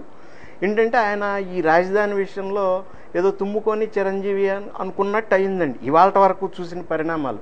ఆయన మొట్టమొదటే సింగపూర్ అనేసారు. ఆ సింగపూర్ నుంచి ఒక కమిటీ నిపుణులు తేలుస్తారు అని ఇవాళ చేతులు దులిపేసుకోవడానికి ఇన్ని రోజులు వృధా అయిపోయింది. ఓ మనిషి ఆలోచన తప్పు ఉంటే ఉండొచ్చు. ఫస్ట్ ఆఫ్ ఆల్ ఈ రాష్ట్రం ఎలా ఉండాలి, రాష్ట్రంలో ఏ వనరులు ఉన్నాయి, ఎక్కడెక్కడ ఎలా సద్వినియోగం చేసుకోవాలి అన్న కమిటీ వేసింది. దానికి జీవో ఇచ్చారు. ఆ జీవోలో ఏంటంటే చూసారు మీరు? చూశాను. దాంట్లో ఏంటంటే దాంట్లో ఎటువంటి మౌలిక సదుపాయాలు కావాలి అనే. అవునండి, అంటే రాజధానిలో ఏమేమి ఉండాలి, రాజధాని నగరంలో ఆ టర్మ్స్ ఆఫ్ రిఫరెన్స్ అదండి. ఇది మొట్టమొదటే ఉండాలండి. అంటే బెటర్ లేట్ దాన్ నెవర్ అన్నట్టు ఆయన ఏమి తప్పట్టక్కర్లేదు. ఇప్పుడు ఆయన కాలు చేయ కోరు తీసుకోవాలి కదా. కాదండి, కాదు అట్లా కాదండి. మొట్టమొదట కాలు చేయ కోరు తీసుకోవడం ఏంటి, సమన్యాయం చేయమని ముక్కలు చేసేమనేమో 4 ఏళ్ల క్రితం ఉత్తరం ఇచ్చిన వాడికి తెలియదు. ఎక్కడ పెట్టించాలని ఆ యాక్ట్లో ఏం పెట్టించాలని తెలియదంటే వాళ్ళ ఏ పార్టీ వాళ్ళకి తెలియదు. రీఆర్గనైజేషన్ యాక్ట్ పాస్ చేస్తున్నప్పుడు 4 ఏళ్ల నుంచి ఎక్సర్సైజ్ చేస్తున్నప్పుడు విభజన వచ్చేటప్పుడు ప్రాబ్లం ఏంటి, ఎక్కడేం పెట్టాలని ఈ రాజకీయ నాయకులు ఎవరికి తెలియదండి. ఇవాళ కాళ్ళు చెయ్యి ఆగడాలి, మాకు టైం ఇవ్వండి అండి. 4 ఏళ్ళు టైం తీసుకున్నారు, 10 ఏళ్ళు ఎక్సర్సైజ్ చేశారు, సడన్ గా ఓవర్ నైట్ విడగొట్టారు. ఇవాళ మా బాబాయ్ అయిపోయింది, టైం ఇవ్వండి, మేము అనుకున్న దానికి వనరులు లేవు. ఇలా కళ్ళొద్దు ముంచేసిన తర్వాత మార్చడానికి ఏం చేయాలి? అట్లా కాదండి. నన్ను ఇది ఆయన చెప్పనే ఇది కంక్లూడ్ చేయనివ్వండి, ఈ పాయింట్ కంక్లూడ్ చేయండి. ఫైనల్ గా ఎమ్మెల్యే గారి దగ్గరికి వెళ్దాం. ఇప్పుడు ఇది ఓవర్ నైట్ వచ్చింది కాదు కదండి. అంటే ఓ స్పష్టత లేదు. అంటే స్పష్టత ఎందుకు లేదని వారు అడుగుతున్నారు. స్పష్టత లేకపోవడం నేరం కాదు అన్నది నా అభిప్రాయం. ఏంటంటే ఇప్పుడు అంటే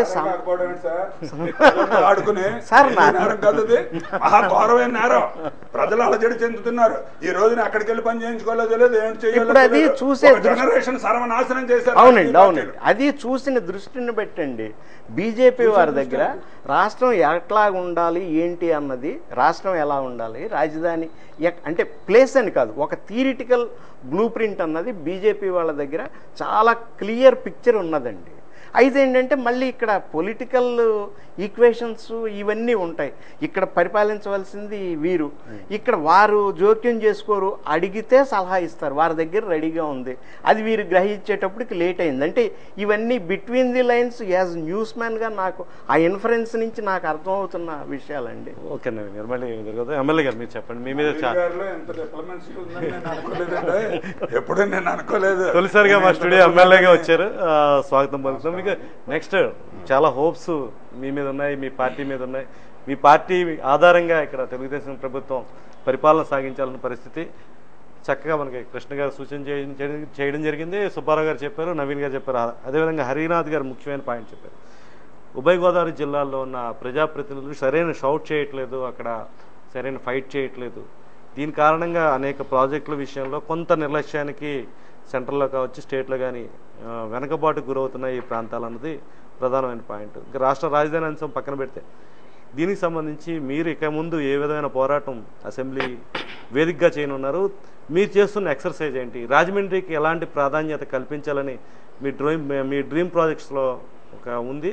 ఎట్లాంటి కార్యాచరణ తీసుకొని ఉన్నారు దీనికి సంబంధించి? ముఖ్యంగా నేను చెప్పదలుచుకుంది ఏంటంటే, గవర్నర్స్ థ్యాంక్స్ మూవింగ్ మోషన్లో, గవర్నర్ స్పీచ్ థ్యాంక్స్ గివింగ్ మోషన్లో నేను చెప్పిన రెండు పదాలు, ముఖ్యమైన పదాలు. I'm not that big leader to be focused on TV every day in day out, but ఆ తరుణంలో నేను చెప్పింది అధికార వికేంద్రీకరణ, అభివృద్ధి వికేంద్రీకరణ. ఏదైతే 13 జిల్లాలు నారా చంద్రబాబు నాయుడు గారికి కొత్త కాదు. ఈ జిల్లాలు 10 ఏళ్ల తర్వాత వచ్చిండొచ్చు.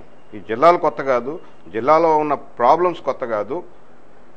ముఖ్యంగా వాటి మీద దృష్టి పెట్టి తెలుసో తెలియకుండా ఒక క్యాపిటల్ అన్న ఒక విషయం మీదే ముఖ్య కాన్సన్ట్రేషన్ అంతా వెళ్ళిపోవడం జరుగుతున్న దాంట్లో బీఎస్సీలో కూడా నేను చెప్పడం జరిగింది. Every district is important. క్యాపిటల్లో నివసించే వాళ్ళ కోసమే కమిటీలు వేసి ఇన్ఫ్రాస్ట్రక్చర్ ఏం కావాలని ఆలోచించాల్సిన పనుల ఎక్కడున్నా ఆంధ్రప్రదేశ్ వాసి అతనికి కూడా అదే ఇన్ఫ్రాస్ట్రక్చర్ ఫెసిలిటీస్ రావాలి అన్న ముఖ్యంగా గట్టిగా చెప్పిన వ్యక్తిని నేను. బీఎస్సీ నుంచి నెక్స్ట్ అది మళ్ళీ నిన్న మా ట్రైనింగ్ క్లాసెస్కి వెళ్ళినప్పుడు కూడా చంద్రబాబు నాయుడు గారి దగ్గరికి వెళ్ళి, సార్ 13 డిస్ట్రిక్ట్స్ ఆర్ ఈక్వల్, అందులో ముఖ్యంగా మీకు మొత్తం ఫుల్గా సపోర్ట్ చేసిన ఉభయ గోదావరి జిల్లాలను నెగ్లెక్ట్ చేయకూడదు అండి. ప్రాబ్లం ఏమవుతుంది ఇప్పుడు ఇవాళ ఇందాక కృష్ణ గారు చెప్పిన కమిటీ వేసింది చూస్తే మొత్తం అంతా industrialist who are not well connected with this areas. GMR, GVK, PeopleSoft, people finance, అదే కొంతమంది శ్రీనివాసరాజు అని, లేదా బొమ్మిడాల శ్రీనివాస్ అని, Galla Jayadev who has come from abroad. No doubt they are all good in their fields. But here మన మానసిక పరిస్థితి ఏంటి? ప్రతి జిల్లాలో, అనంతపురం జిల్లాలో ఉన్నాడు మానసిక పరిస్థితి ఏంటి, నెల్లూరు జిల్లాలో ఉన్నాడు మానసిక పరిస్థితి ఏంటి, నారా చంద్రబాబు నాయుడు గారికి తెలిసినట్టుగా ఇంకెవరికి తెలియదు. ముఖ్యంగా అది దృష్టిలో పెట్టుకుని అనవసరంగా ఒక క్యాపిటల్, ఇందా కృష్ణ గారు చెప్తున్నట్టు capital is only administrative capital. ఎందుకు అంటున్నానంటే అండి, దేశంలో కాదు మన దేశంలోనే, ఇంకెక్కడ పోయిన అమెరికా ఎగ్జాంపుల్ చెప్పారు ఆయన. నేను మన దేశంలోనే చెప్తా ఉన్నాను. మహారాష్ట్రలో 3 బెంచ్లు ఉన్నాయి apart from Bombay, Aurangabad, Nashik and Nagpur. So ఇవేం కొత్త కాదు. ఓన్లీ మనకి ఏమైందంటే గత 60 ఏళ్లగా హైదరాబాద్ తప్పితే మిగతా జిల్లాలు 22 జిల్లాలు, 21 జిల్లాలు అవి ఎందుకు పనికిరావు, అక్కడ బతికేవాళ్ళు మనుషులు కాదు అన్న చందాన్న ఏదైతే ఒక 10% పాపులేషన్ కోసం, హైదరాబాద్లో మొత్తం కంబైన్డ్ స్టేట్లో అయితే 10% పాపులేషన్ ఉంది. 10% పాపులేషన్ కోసం మొత్తం అందరూ దృష్టి కేంద్రీకరించి ఆడికి ఏమైనా ముళ్ళు గుచ్చుకుంటే అయ్యో పాపం అని కంగారు పడిపోయే లెవెల్లో ఇవాళ 2 కమిటీలు వేయాల్సిన అవసరం నాకు కనపడలా. తప్పకుండా నేను ఈ పాయింట్ ఇష్యూ రేజ్ చేస్తా. ఒక క్యాపిటల్ అనేది కావాల్సింది legislature, secretariat. Even that secretariat also నేనేం చెప్తున్నానంటే 13 జిల్లాలకి ఎక్సెప్ట్ ప్రిన్సిపల్ సెక్రటరీస్ వాళ్ళు క్యాపిటల్లో ఉండాల్సిన అవసరం ఉంటుంది, సీఎం గారితో ఉండాల్సింది. డైరెక్టర్ ఆఫ్ ఫిషరీస్ ఎక్కడో కూర్చొని చేయాల్సిన పని లేదు, let him SIT at Visakhapatnam వారు కాకినాడ. అలాగే డైరెక్టర్ ఆఫ్ పోర్ట్స్ బందర్లో కూర్చోమనండి, లేకపోతే విశాఖపట్నంలో కూర్చోమనండి, కృష్ణపట్నంలో కూర్చోమనండి. ఈరోజు ఉన్న టెక్నాలజీ వాడుకుంటే మీరు అన్ని డెసిషన్స్ తీసుకుని ఏదైనా ప్రాబ్లం ఉంటే ఈమెయిల్లో సెక్రటరీకి పెట్టడానికి పెద్ద ఎక్కువ టైం పట్టే విషయం కాదు. ఈమెయిల్ ఈజ్ అవైలబుల్, వీడియో కాన్ఫరెన్స్లు ఉన్నాయి. 4G తీసుకొస్తా అంటున్నారు. 4G అయితే ఇంకా వీడియో కాన్ఫరెన్స్ స్పీడ్గా అవుతుంది. సో అల్టిమేట్లీ ఏమవుతుందంటే సోషో పొలిటికల్ సిస్టంలో మీరు పొలిటీషియన్స్ తిట్టొచ్చు, నేను ఇంకొకరిని తిట్టొచ్చు, దానివల్ల ప్రజలకు మాత్రం ఒడిగేదేం లేదు. Only a matter of criticism. So నేను అనేది ఇవాళ ఏదైతే అభివృద్ధి ఐఎమ్ టేకింగ్ పాజిటివ్లీ. నేను ఈ ఛాలెంజ్ని నేనైతే ఇప్పుడు యాక్చువల్లీ ఏదైతే ఇబ్బందికరమైన వాతావరణం వచ్చిందో I take it as an opportunity rather than a disadvantage. Think about future. Challenge ఉన్నప్పుడే కదా. ఇవాళ నారా చంద్రబాబు నాయుడు గారు సపోజ్ ఈ టర్న్ ఓవర్ చేశారు అనుకోండి, everybody would praise him to such an unless until you have an opportunity. If your road is a bed of roses, who will bother? Subbarao గారు ఉన్నా, నేనున్నా, ఎవరన్నా ఒకటే. మీ పార్టీ రాష్ట్ర అధ్యక్షుడు హరిబాబు గారు పదే చెప్తున్నారు చంద్రబాబు నాయుడు గారికి, ఎప్పటికైనా ఏదో ప్లేస్కి వచ్చి మీరు పాలన సాగించండి, హైదరాబాద్ లోనే ఉండి చేయొద్దంటారు. మీరేమంటారు? జాయింట్ క్యాపిటల్ అనేది పర్సనల్ గా కూడా ఫీల్ అయ్యా. దాని యొక్క ఇబ్బందులు నేను హైదరాబాద్లో చదివిన వ్యక్తిని, నాకే హైదరాబాద్ వెళ్ళాలంటే ఇబ్బందికరంగా ఉంది. నేను బెంగళూరు వెళ్తే అనిపించట్లా, గురుగాం వెళ్తే అనిపించట్లా నాకు, కానీ హైదరాబాద్ వెళ్తే మాత్రం అనిపిస్తాం. అది రావడానికి కారణం ఏంటంటే విభజన ప్రక్రియ ఏదైతే జరిగిందో అప్పట్లో, మీ అందరికీ తెలియని వ్యవహారం కాదు. కేసీఆరే కానీ, ఇంకొకళ్ళే కానీ, హరీష్ రావే కానీ, వాళ్ళు మాట్లాడిన తీరు కానీ, తర్వాత వచ్చిన తర్వాత వారి యొక్క తీరు కూడా నిజంగా కూడా కాన్స్టిట్యూషన్ని ఫాలో అవ్వకుండా ఒక రాజకీయ నాయకుడు ఇవాళ అధికారం వచ్చిందని మాట్లాడే విధంగా ఏదైతే ఉందో అది తీవ్రంగా అడ్డుకోవాల్సింది. రెండవది, ఇవాళ మనకి కావాల్సిన వనరులు లేవు, లేకపోతే ఇన్ఫ్రాస్ట్రక్చర్ లేదు అని కూర్చునే కంటే Rome was not built in a day. ఏది కూడా ఒక రోజులో అయిపోదు. మొదలు పెట్టండి. Let us start with a positive mind that every one ఈ రోజున 5 కోట్ల మందికి ఏదైతే ఇన్ఫ్రాస్ట్రక్చర్ ఇవ్వాలనుకుంటున్నారు, సింగపూర్ లాంటిది ఒక క్యాపిటల్కి ఇచ్చేసి మిగతాదంతా కూడా అడవిలాగా వదిలేస్తే మిగతా అక్కడ ఉన్న ప్రజానికం దెబ్బతింటారుగా. ఇదే పదే పదే మేము కూడా స్ట్రెస్ చేస్తున్నాం. భారతీయ జనతా పార్టీ మిత్రపక్షం అయినా సరే నేను ఏ కోరంలో కూడా when I met him individually, when I met him in BSc or when I met him in ఏ రోజైనా అసెంబ్లీలో కూడా మొట్టమొదటి స్పీచ్ నాది మెయిడిన్ స్పీచ్ అదే చెప్పా. తప్పకుండా భారతీయ జనతా పార్టీ ఒక ప్రోయాక్టివ్ రోల్ ప్లే చేసింది. ఏదైతే విభజనలో మిత్రులు పెద్దలు సుబ్బారావు గారు 2 జాతీయ పార్టీలను పట్టుకుని చీల్చి చెండాడుతూ ఉన్నారు, కానీ ముఖ్యంగా దాంట్లో ఎలక్షన్ కోసం చేసింది ఒకే ఒక జాతీయ పార్టీ, కాంగ్రెస్ అండ్ యూపీఏ. ప్రజల్లో అభిప్రాయం ఉందండి.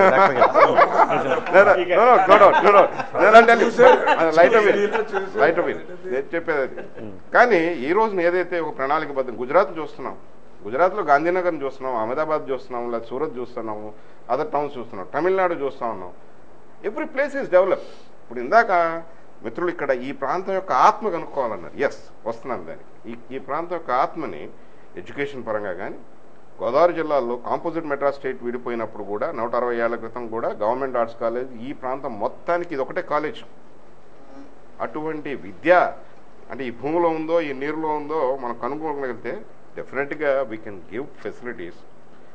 వాసి కాదు, రాసి కాదు, వాసి కావాలి. అలాగే ఇప్పుడు ఇంజనీరింగ్ కాలేజ్ గురించి మాట్లాడుతున్నాం. మరి ఇందాక నుంచి మన దగ్గర ఎక్కువ ఉన్నారని వాళ్ళ ప్రాబ్లం చెప్తారండి.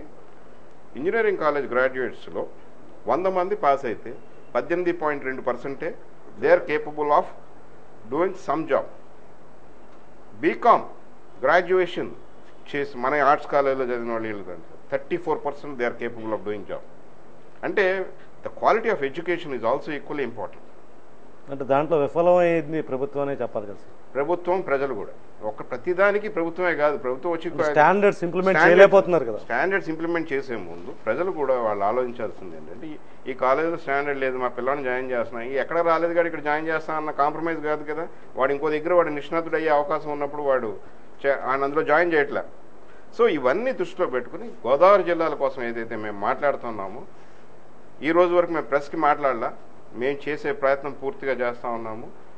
ప్రెస్కి ఎందుకు మాట్లాడలేదంటే అదొక టు గెయిన్ పాపులారిటీ కోసం కాదు. I'm trying. ఇవాళ ఒక చిన్న ఎగ్జాంపుల్ చెప్తాను. ఢిల్లీలో కూర్చుని గత 3 ఏళ్లుగా ఒక ఫైల్ క్లియర్ అవ్వకపోవడానికి మూలన నేను ఆ రోజున అగ్రికల్చర్ మినిస్టర్ గారి చేత సంతకం పెట్టించకపోతే ఇక్కడ ఉన్న అగ్రికల్చర్ కాలేజు గత 5 ఏళ్లుగా ఉన్న కాలేజు ఇక్కడ నుంచి తీసి వెళ్ళిపోయింది. మీ అందరికీ కూడా నేను చెప్తున్నాను, I have done it. Venkaiah Naidu గారు పూర్తి సపోర్ట్తో ఆయన ఇంటికి పిలిపించారు అగ్రికల్చర్ మినిస్టర్. మీకు అర్థమైంది. నేను వెళ్ళి చేసేసారి ఇలా అయితే ల్యాండ్ అలాట్మెంట్ మీద ఫైల్ క్యాబినెట్ అగ్రికల్చర్ మినిస్టర్ నుంచి క్యాబినెట్కి వెళ్ళాలి సార్, ఇప్పటి వరకు అవ్వలేదు, 3 ఏళ్ల నుంచి పెండింగ్ సార్ అంటే. నేను చెప్పిన 3 అవర్స్కి అక్కడ కాఫీ ఏదో తాగుతా కూర్చుని 3 గంటల్లో తెప్పించి ఆయన చేత ఎండార్స్ చేయించి ఇవాళ దాని తర్వాత అయ్యే ప్రాసెస్ కూడా కంటిన్యూషన్ అవుతా ఉంది.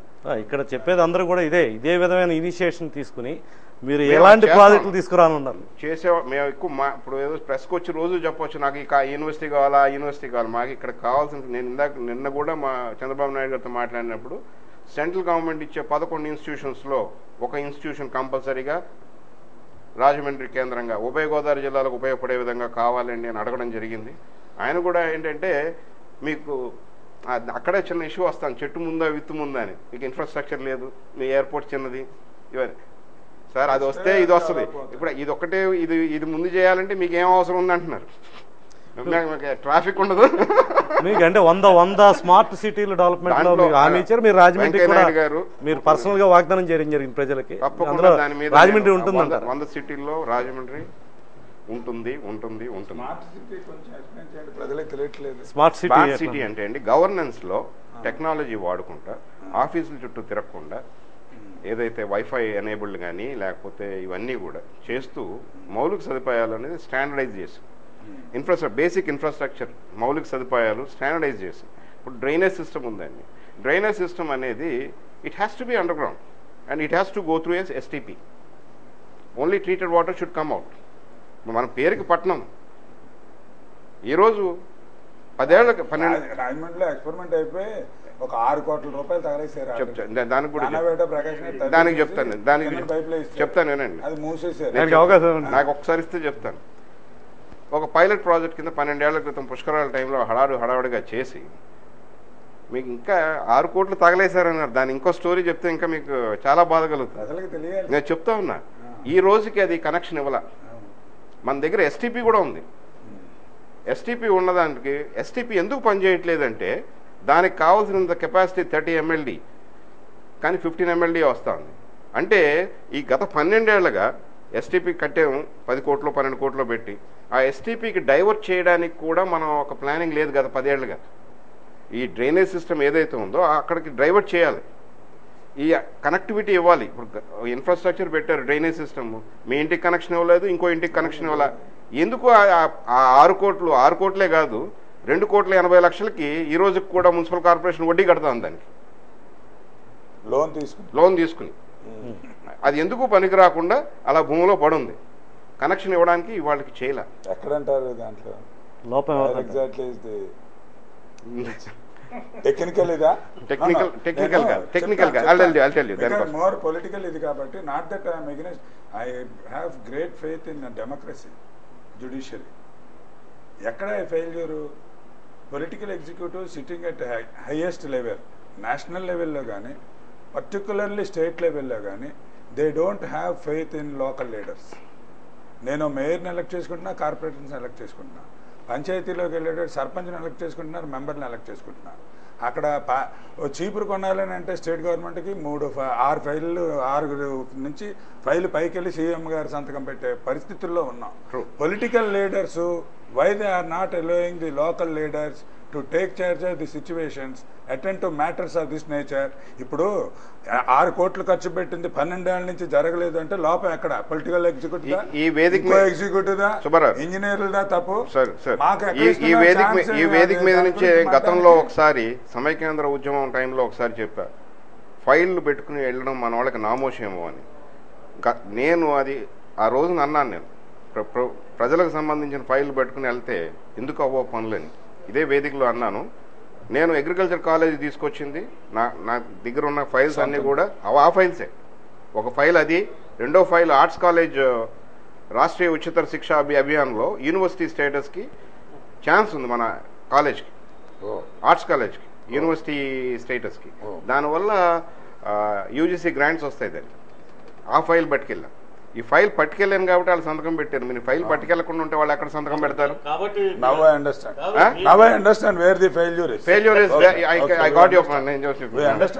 మళ్ళీ మీ దగ్గరికి వద్దాం. కృష్ణ గారు మీకు చెప్పండి, ఫైనల్గా మనకి ఏం కావాలి, మన ప్రాంతానికి డెవలప్ అవడానికి ఏం కావాలి, ఎట్లాంటి ప్రాజెక్ట్స్ వస్తే కనుక మనకి అవకాశాలు ఎక్కువ ఉంటాయి? అంటే ఫస్ట్ ఆఫ్ ఆల్ అంటే ముఖప్రీతి కోసం చెప్పడం కాదు, మన రాజమండ్రి సిటీ ఎమ్మెల్యే గురించి ఒక నిమిషం ఒక మాట ఏంటంటే, ఒక విజన్ ఉన్న ఎమ్మెల్యే అంటే ముందు అతను ఈ పార్టీ టికెట్ వచ్చి ఎలక్షన్లో కంటెస్ట్ చేసి ఈ టైంలో అందరూ అనుకున్నప్పుడు నేను కూడా ఒక నిమిషం నేను అనుకున్నాను. ఎందుకంటే ఈయన డాక్టర్ అయినా పేరెన్నిక డాక్టర్, చాలా పేరున్న డాక్టరు, తర్వాత ఏమో రియల్ ఎస్టేట్ టైకూన్ అంటారు. అంటే నా పెద్ద పరిచయం లేదు అప్పుడు.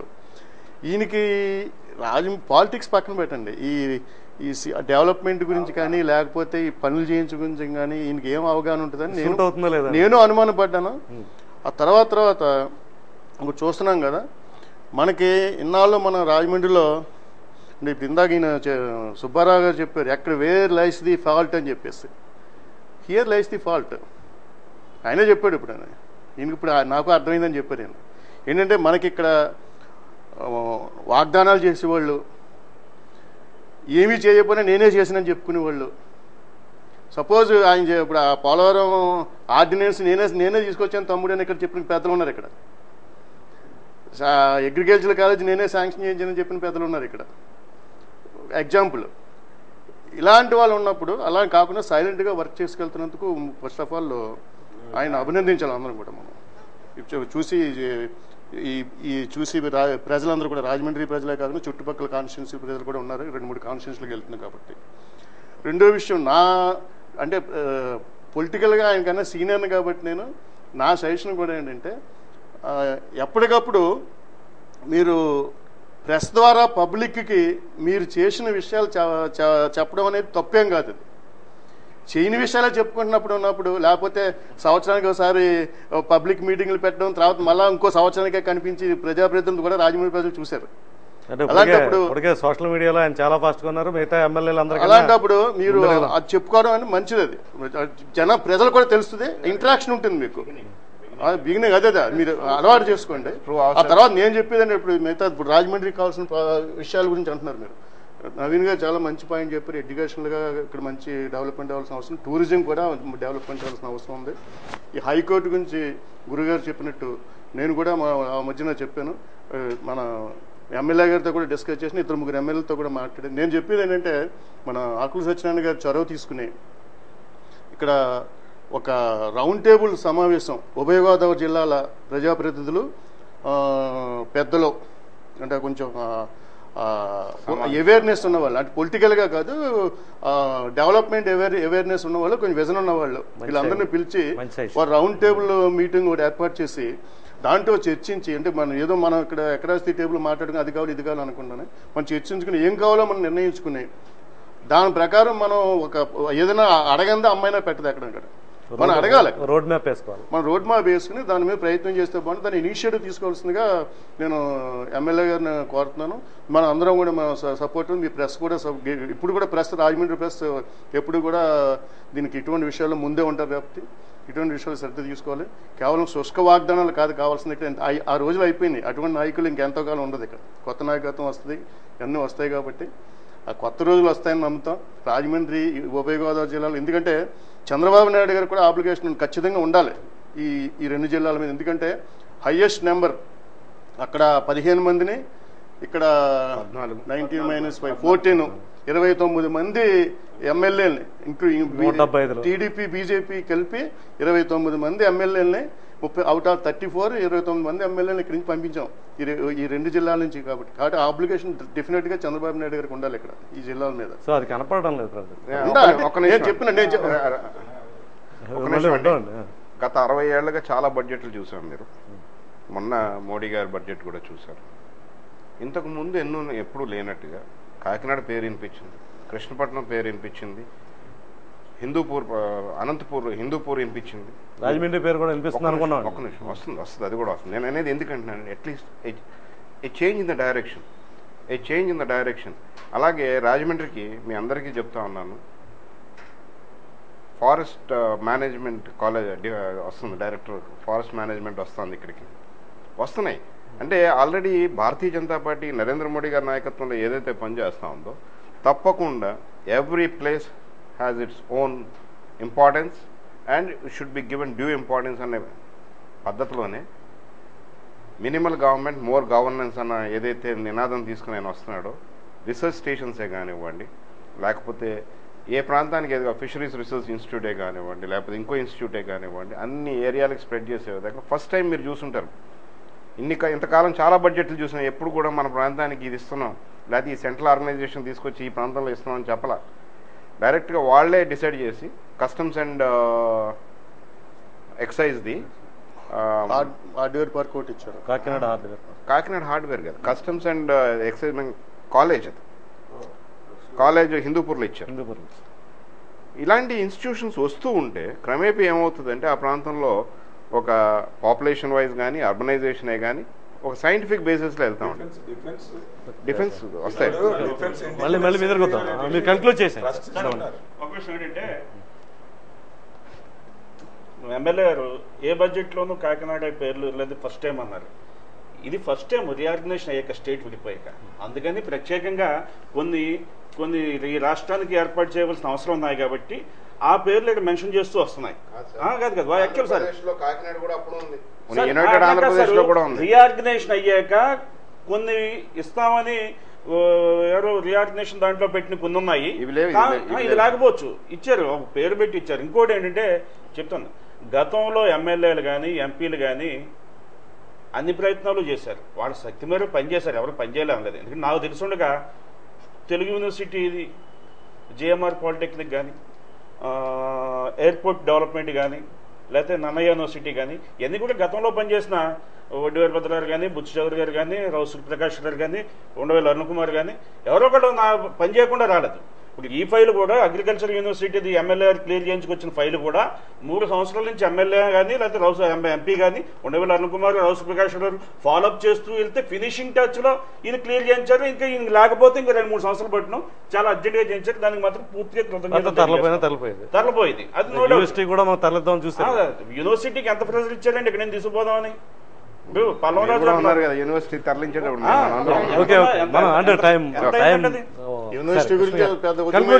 పల్లవరాజు గారిని తీసుకుపోదాం అనుకున్నాడు. కాంగ్రెస్ వాళ్ళు చేసారా చేయలేకపోయారా లేకపోతే ఇప్పుడు వచ్చే గవర్నమెంట్ చేయబడని కాదు, మన ఇక్కడ యునైటెడ్ కోహెసివ్ ఎఫర్ట్ కావాలి సార్. అన్ని పార్టీలు ప్రజాప్రతి, ఎందుకంటే ఈ రోజున క్రాస్ రోడ్స్ లో ఉంది పార్టీ, ఐ మీన్ మన స్టేట్. ఇప్పుడు ఇందాక మన సుబ్బారావు గారు చాలా ఆవేశంగా చెప్పారు, ఆయన ఆవేశంలో అర్థం ఉంది, ఎందుకంటే ఆయన ఆ మూవ్మెంట్ లీడ్ చేశారు కాబట్టి, ఆ ఉద్యమాన్ని లీడ్ చేశారు కాబట్టి. ఇక్కడ ఏం జరిగింది ఏంటంటే చంద్రబాబు నాయుడు గారు సమన్యాయం చేయమంటూ ఏంటంటే అర్థాంతరంగా రాష్ట్రాన్ని ఎడగొట్టేసి నేను కట్టుబాట్లతో బయటకు గెంటేమని చెప్పలేదండి అక్కడ. అది చాలా తప్పు. అది అన్ని ఇచ్చేయాలన్నా అన్ని ఆయనకి సమన్యాయం చేయమంటే అర్థం ఏంటి? అందుకు ఇప్పుడు ఒక ఇంటి పెద్ద ఇద్దరు పిల్లలకి కొడుకులకి ఇద్దరికి ఆస్తి పంపడం కంటే సమానంగా పంచుతాడు, లేకపోతే నీకు ఇచ్చేస్తా అని చెప్పాడు. ఏం చేస్తానని చెప్పారు మనకి. జరిగిపోయిన తర్వాత ఎంతసేపు అలా చేసావు, నువ్వు అలా చేసావు, నువ్వు ఇలా చేసావు, నీ తప్పు నువ్వు త్వంసుంటా అనుకుంటూ కూర్చోవడం కన్నా ఏం చేయాలి, what is to be done నవ్వు అనేది మనం ఆలోచించుకోవాల్సిన అవసరం ఉంది. ఇక్కడ దీంట్లో టీడీపీ వాళ్ళేమో వైఎస్ఆర్ వాళ్ళు మాట్లాడడం, లేకపోతే అందరినీ కాంగ్రెస్ వాళ్ళు మాట్లాడడం, ఇదా కాకుండా ఈ రోజున రాష్ట్రం అనేది క్రాస్ రోడ్స్ లో ఉన్నాం మనం.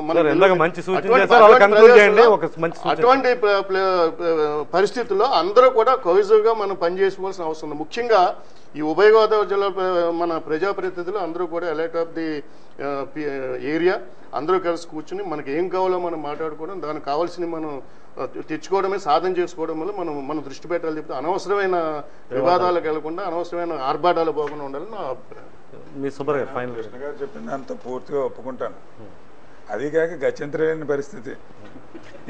ఇంకా దాని గురించి వెళ్ళడానికి వేరే ఉద్దేశంతో అంటలే. సమన్యాయం అని అన్నప్పుడు నీకు తెలుసుగా సమన్యాయం ఏమిటో. నువ్వు అక్కడ పెట్టేసి ఫుల్ స్టాప్ పెట్టేసావు. సమన్యాయం అనగా ఇది, ఇక్కడ ఇలాగా, అక్కడ అలాగా అని చెప్పాలి. అసలు అదే మాట చెప్పక ఎంతసేపు సమన్యాయం ఏంటి? సమన్యాయం అదేదో మిస్టరీ బ్రహ్మ పదార్థం ఎవరికి తెలియకుండా గుప్పిట్లో పెట్టుకుని అధికారంలోకి వస్తుంది ఏదో చెప్తానంటే అలాగా. ప్రజలు సామాన్యమైన నాలంటే బాధపడాలి కదా, మాట్లాడుకోవాలన్నాను చెప్పలేదు. సమన్యాయం ఏడు సమన్యాయం, ఈ రోజు న్యాయం ఏంటో నాకు తెలియదు, ఎవరికి తెలియదు. సరే నేను ఒప్పుకుంటాను, గత్యంతరం లేని పరిస్థితి. నేను లాస్ట్ టైం చెప్పి ఆశావాదిని. డెవలప్మెంట్ జరుగుతుంది. ఫస్ట్ అండ్ ఫార్మోస్ట్ కామన్ మ్యాన్కి కావాల్సింది ఏమిటి? Education institution. ఇంకోటి వస్తే ఏంటయ్యా ఆశ? 10 మంది ఇక్కడ పెట్టుబడి పెడితే 100 మందికి ఉద్యోగాలు వస్తే నాకు తినడానికి భుక్తుంటుంది. ఈ తినడానికి భుక్తుంటుంది అన్న దాంతోపాటు రోజులు చాలా మారాయి. మనం ఏ రకమైనటువంటి జీవితాన్ని నడిపించుకోవాలి. నాకు రోడ్డు మీదకి వెళ్తే ఏ స్కూటర్ కింద పడిపోతానని భయం ఉండకూడదు. ఎక్కడికైనా వెళ్తే ప్రతి చోట లంచం ఇచ్చుకుంటూ నేను దౌర్భాగ్య పరిస్థితుల్లో ఏడవకూడదు. అధికారం ఇచ్చిన యొక్క పబ్లిక్ సర్వెంట్ గాడు వాడు పని డ్యూటీగా చెయ్యాలి తప్ప కానీ అధికార దుర్వినియోగం చేస్తూ నా మీద పెత్తనం చెలాయించకూడదు. నాలాంటి సామాన్య మానవుడు మేం కోరుకునేది అది. డెవలప్మెంట్ అదే అవుతుంది. ఏం చేస్తారు? డిస్ట్రిక్ట్ వైజ్ బడ్జెట్ పెట్టమనంటే ఇంకో కొత్త ఆలోచన పెట్టుకుని ఎక్కడో బ్యాక్వర్డో ఇంకోటో కాదు. ఇదిగో ఈ జిల్లాకి మీ బడ్జెటరీ ఇది నీకు వచ్చే ట్యాక్స్ ఎంత వస్తుందో తెలుసు.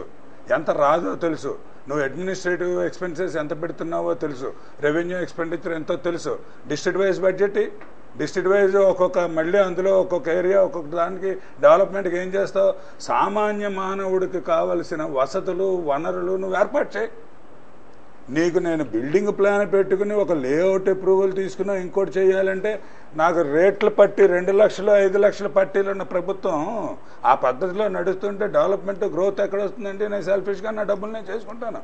దౌర్భాగ్యం కరప్షన్ లేకుండా చెయ్యి. నువ్వు ఇస్తున్న 10 రూపాయలు ఖచ్చితంగా అది వెంటనే ఆ సంవత్సరంలో ఖర్చు పెట్టేలాంటి ఉద్యోగులను ఏర్పాటు చేసి అది ఖర్చు అయ్యేలాగా చెయ్యి, డెవలప్మెంట్ వస్తుంది. నువ్వు క్లస్టర్స్గా ఎలా డెవలప్ చేస్తావు? ఉద్యోగ అవకాశాలు ఎక్కువ రావడానికి క్యాపిటలిస్ట్ని, ఇన్వెస్ట్ చేసేవాడిని ఏ రకంగా ఆకర్షించుకుంటావో చెప్పు. ఇప్పుడు పెద్దనే చీఫ్ మినిస్టర్ గారు ఇద్దరు కూర్చొని నువ్వురా టీ పార్టీలో డిన్నర్లు ఇస్తున్నారు. అలాంటివి కొన్ని డిన్నర్లు ఇస్తావో ఏం చేస్తావు? ఇక్కడ ఇన్ఫ్రాస్ట్రక్చర్ ఉండడానికి ఈ రకమైన అవకాశం ఉంది. 10-15 ఏళ్ల వరకు నీ మీద చెత్త జీవోలు ఇచ్చి నీ బూట్లు అరిగిపోయేలా నేను లైసెన్స్ తెచ్చుకోవడానికి చెయ్యను.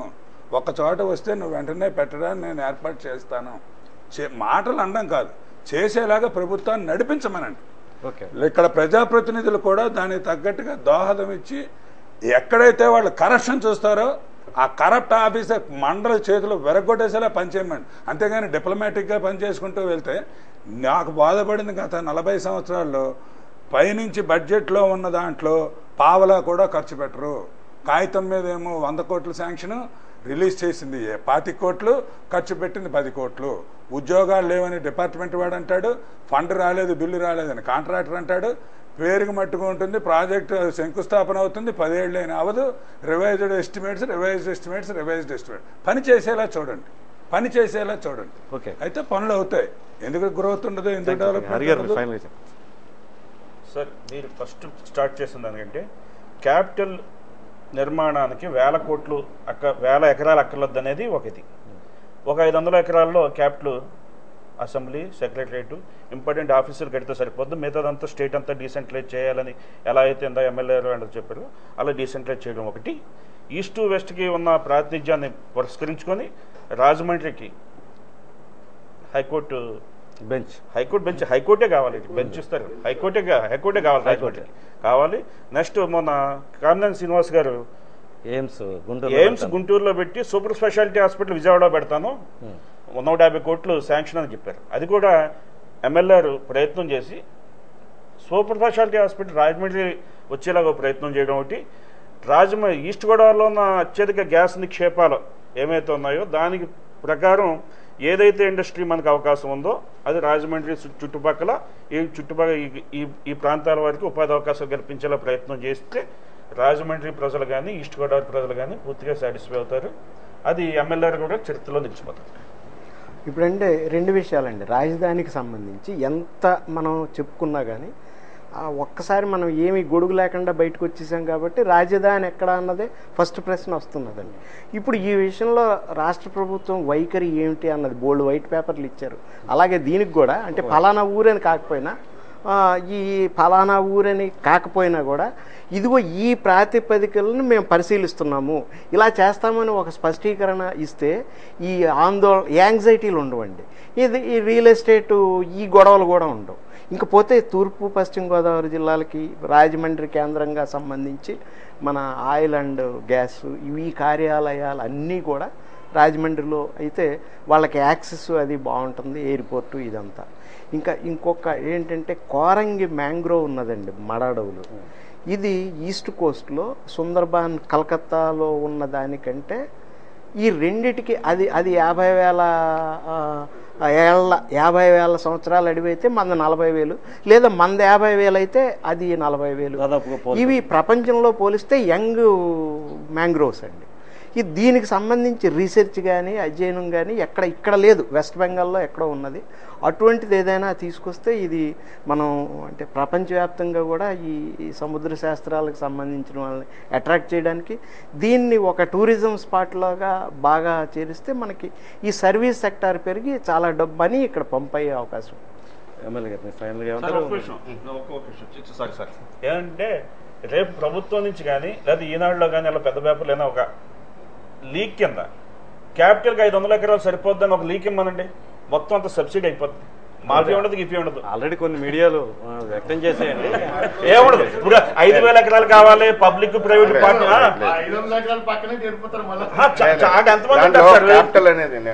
ఎంతమంది ఉంటారు సార్ ఇక్కడ? 5,000 ఎకరాలు కావాలన్నందుకు వచ్చింది. ఇప్పుడు మిత్రులు చెప్పినట్టుగా ఏదైతే రాజమండ్రి కానీ ఉభయ గోదావరి జిల్లాలకు రాజమండ్రికి కానీ ఉభయ గోదావరి జిల్లాలకు కావాల్సిన ఏదైతే అనుకుంటున్నారో హైకోర్టు అనో లేదా ఎడ్యుకేషనల్ ఇన్స్టిట్యూషన్ ఇవన్నీ వస్తాయి.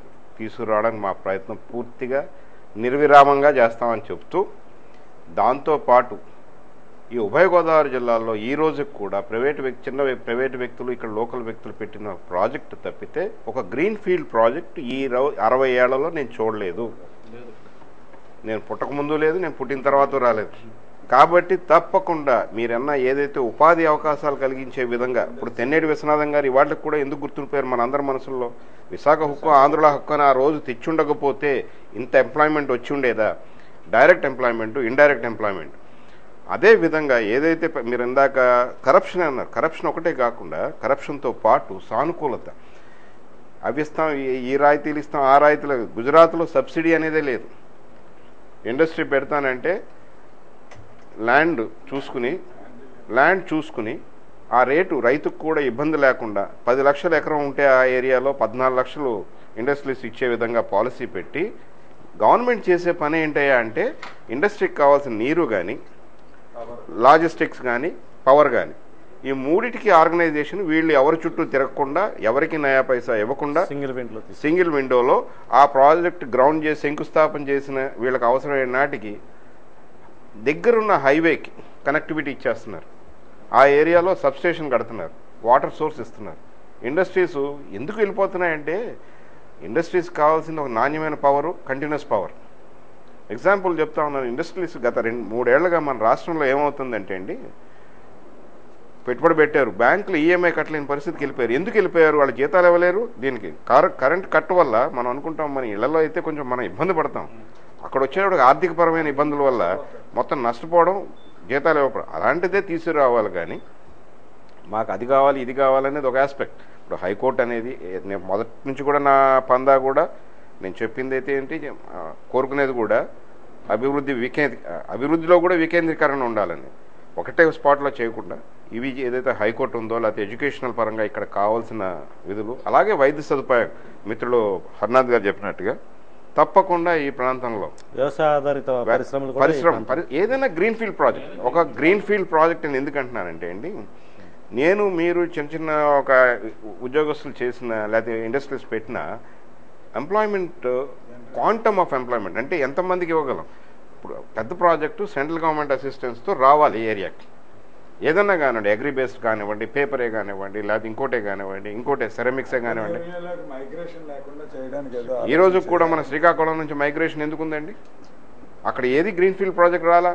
కనిపిస్తే బిహెచ్ఎల్ తీసుకెళ్ళి హైదరాబాద్లో పెట్టారు, ఐడిపిఎల్ తీసుకెళ్ళి హైదరాబాద్లో పెట్టారు, డిఆర్డిఎల్ వస్తే హైదరాబాద్లో పెట్టారు, డిఎంఆర్ ల్యాబ్స్ వస్తే హైదరాబాద్లో పెట్టారు. ఏ పేరు చెప్తే ఆఖరికి మొన్న ఈ సపరేట్ ఉద్యమం జరుగుతున్నప్పుడు ఐఐటి వస్తే తీసుకెళ్ళి మెదక్లో పెట్టారు. ఇటువంటి పరిస్థితులు రాకుండా 13 జిల్లాల్లో మళ్ళీ రేపొద్దున్న సుబ్బారావు గారు అన్నట్టు 3 ప్రాంతాలు, ఉత్తరాంధ్ర ఒక పార్టు, ఉత్తరాంధ్ర ఉద్యమ కమిటీ ఒకటిని, రాయలసీమ ఉద్యమ కమిటీ ఒకటి, సీమాంధ్ర అదే కోస్తాంధ్ర ఉద్యమ కమిటీలు రాకుండా 13 జిల్లాల్లో కూడా సంయుక్తంగా సానుకూలతో ఒక కోఆపరేటివ్ ఎఫ్ఐఆర్ లాగా ఈ రాష్ట్రాన్ని